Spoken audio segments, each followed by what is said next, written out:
Hello, I'm George, and welcome to IELTS 100. In this lesson on the writing of IELTS, I'm going to introduce two other common mistakes that can easily prevent you from meeting and exceeding the second and the third descriptors under grammatical range and accuracy for the band score of 7 for both Task 1 and Task 2.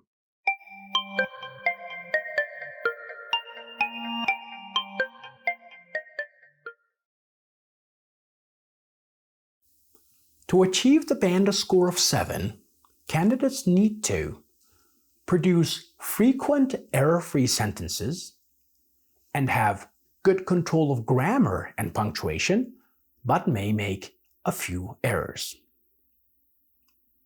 Please note, if you're making the following two mistakes, you may not meet these two descriptors for the band score of 7 in the area of grammatical range and accuracy.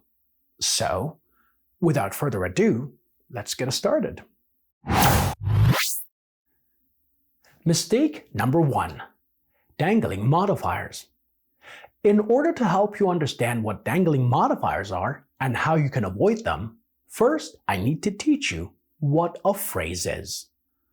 A phrase is a group of words that has no subject and verb.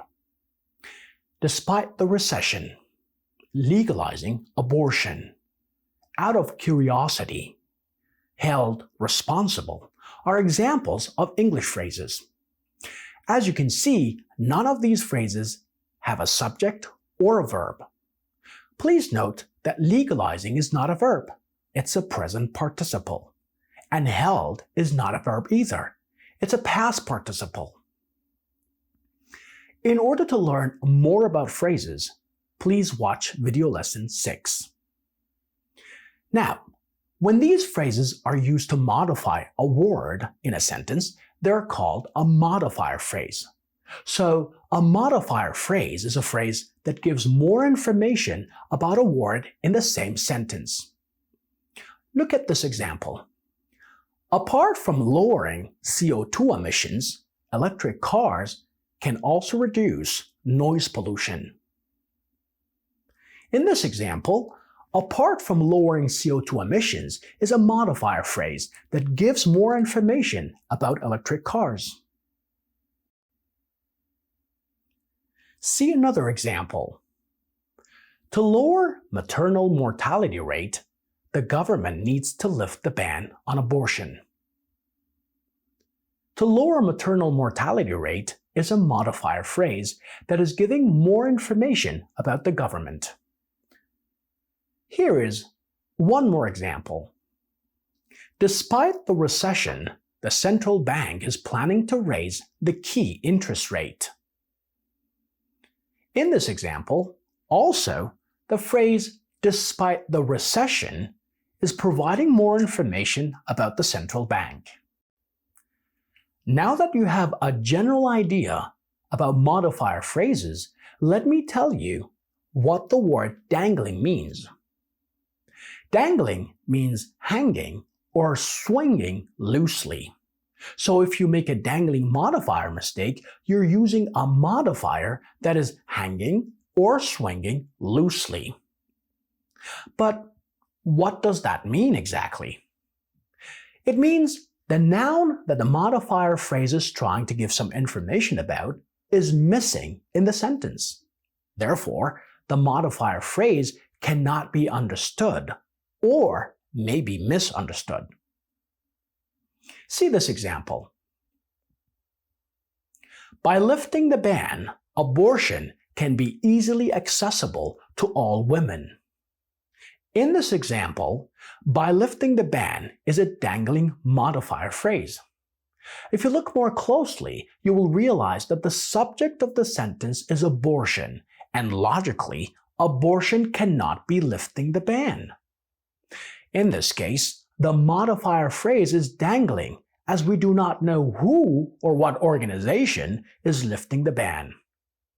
So, while abortion can be accessible to all women, it cannot be lifting the ban on itself. This sentence sounds confusing, if not ridiculous. Here is the correct version. By lifting the ban, the government can ensure that abortion is easily accessible to all women. Now, in this new sentence, the modifier phrase is not dangling, since the subject of the sentence, which is the government, is lifting the ban and ensuring that abortion is easily accessible to all women. Let's look at another example. To achieve academic success, diligence and perseverance are required. In this example, to achieve academic success is a dangling modifier phrase, since diligence and perseverance cannot be the subject of to achieve academic success. Here is the correct version. To achieve academic success, students need to have diligence and perseverance. In the correct version, the students need diligence and perseverance, and also they are the ones that want to achieve academic success. While in the incorrect version, diligence and perseverance are required, but they cannot be the ones that would want to achieve academic success. Mistake number 2. Misplaced modifiers. A misplaced modifier is a modifier word, phrase, or a clause that is in the wrong place, which means it is placed far away from the noun that it is originally supposed to modify, and closer to a noun that is not supposed to modify. Earlier in this lesson, I told you what a phrase is. But before I go on any further, let me remind you of the meaning of the word clause. A clause is a group of words that has a subject and a verb. For example, smoking is harmful to one's health. Or, whenever people cast their ballots in a democracy, are both clauses. The first one is an independent clause, as it can stand alone, while the second one is a dependent clause, as it cannot stand alone. You can learn more about clauses in video lessons 4 and 5. Now, a misplaced modifier can be a word, a phrase, or a clause that is placed in the wrong place. And it can make the sentence sound confusing or even ridiculous. Here is one example for a misplaced modifier word. The government nearly increased the key interest rate by 1%, but the measure could not curb the rising inflation rate. In this sentence, the word nearly is misplaced. This sentence is meaningless, since nearly increased means the government ultimately did not increase the key interest rate. Therefore, the government basically took no measures to curb the rising inflation rate. Now, the correct version is: the government increased the key interest rate by nearly 1%, but the measure could not curb the rising inflation rate. In this sentence, the government did increase the key interest rate, but the measure did not stop the rising inflation rate. Here is an example for a modifier phrase that is placed in the wrong position. Governments are dealing with high inflation rates in many countries. In this sentence, it sounds like each government is dealing with inflation rates in multiple countries, which is not meaningful. The sentence must be written as: governments in many countries are dealing with high inflation rates. Now, the sentence is more meaningful. The same misplacement can occur to a modifier clause. See this example. Labor shortages and supply disruptions have led to higher prices and longer wait times, which are the direct consequences of the pandemic lockdowns. In this sentence, the clause that is meant to modify labor shortages and supply disruptions is placed after higher prices and longer wait times, making it sound like higher prices and longer wait times are the direct consequences of the pandemic lockdowns.